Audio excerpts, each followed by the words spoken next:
حضرت اسامہ حضور سے بے تکلف تھے اور جو ضرورتیں تھی حضور سے آ کے کہہ لیتے تھے، ظاہر ہے پوتوں کی جگہ پہ تھے، کوئی بھی کام ہوتا بلا تکلف حضور کی خدمت میں حاضر ہو جاتے۔ حضرت اسامہ بن زید کہتے ہیں ایک دن رات کا ایک حصہ بیت چکا تھا اور مجھے حضور سے کوئی کام، کوئی حاجت حضور سے جڑی تھی اور اس کی تکمیل چاہ رہا تھا، تو میں رات کے وقت ہی آ گیا۔ ظاہر ہے کہیں جانا ہو تو بندہ سوچتا ہے، لیکن جہاں اتنی بے تکلفی ہو وہاں کہتا ہے چلو میں چلا جاتا ہوں، تو وہ حضور کی خدمت میں حاضر ہو گئے۔ تو آقا کریم تشریف لے آئے۔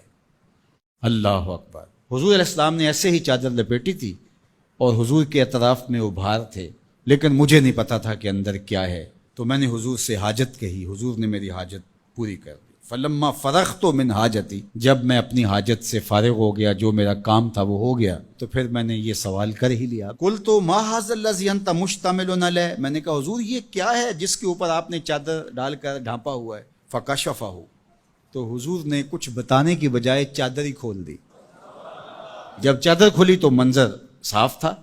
میں نے کیا دیکھا سنو، حضرت اسامہ بن زید بن حارثہ بیان کرتے ہیں، فائز الحسن والحسین علی ورقہ، ایک پہلو سے امام حسن چمٹے تھے اور ایک جانب امام حسین چمٹے ہوئے، دونوں نے حضور کے پہلوؤں سے جفی لگائی ہوئی تھی، حضور علیہ السلام کے کشہین سے، حضور کے پہلوؤں سے لپٹے ہوئے تھے۔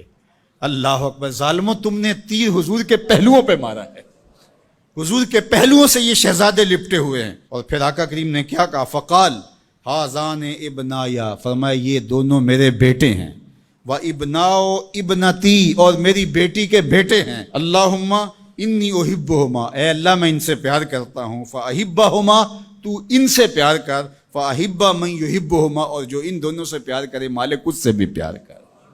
اللہ اکبر! حذیفہ بن یمان اپنی ماں کی مغفرت کا سوال لیے حضور کے پاس حاضر ہوئے تھے، اور آقا کریم نے ان کو یہ خبر بھی دی، حذیفہ سنو، یہ فرشتہ میرے سامنے حاضر ہے اور یہ میری فاطمہ اور میرے حسن حسین کے لیے جنتیوں کی سرداری کا مجدہ جاں فضا لے کر آئے ہیں، پیغام لے کر آئے ہیں، بشارت لے کر آئے ہیں۔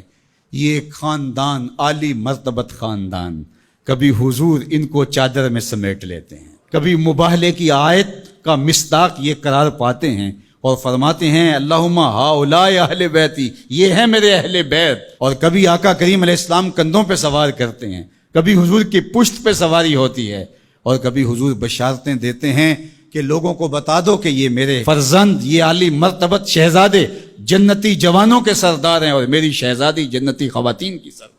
یہ عالی مرتبت خاندان جن کی عظمتیں اتنی بلند ہیں اور جن کی رفعتوں کے پھریرے لہرا رہے ہیں، تو جتنا اونچا منصب ہوگا امتحان بھی تو اتنا اونچا ہوگا، جتنی بڑی شان ہوگی تو امتحان بھی اس کے مطابق ہوگا۔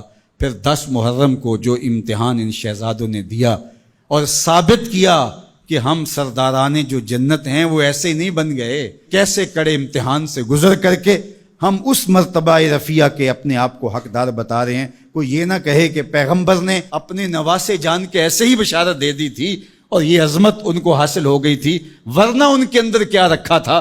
اب زمانہ دیکھے کہ جو حسین ابن علی نے کر کے دکھایا ہے، زمانے میں کوئی دکھائے تو صحیح۔ عظمتوں کی جس مسند پہ بیٹھے شہزادہ رسول دکھائی دیتے ہیں اور شہزادی رسول دکھائی دیتی ہیں اور امام حسن دکھائی دیتے ہیں، یہ الگ الگ عنوانات ہیں، جس عنوان پہ آئیں تو ایک کائنات بسی ہوئی ہے۔ اللہ جل شانہ ان شہزادوں کی برکت سے ہمیں دین کا حقیقی شعور عطا کر دے۔